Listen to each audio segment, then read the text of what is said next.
Tülkü: Bilirsən bu necə yaxşıdır? Sərin quyuda oturmuşam, sudan içib sərinləyirəm. İstəyirsən sən də gəl, yer də var, suda. Çəpiş sevindi. Nə yaxşı, onda mənə də yer elə gəlirəm. Belə deyib düz quyuya tullandı. Tülkü hissləndi.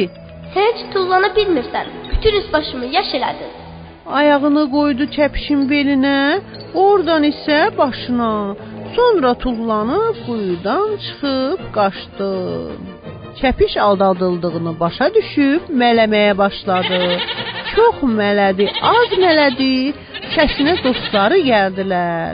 Köməkləşib çəpişi quyudan çıxartdılar.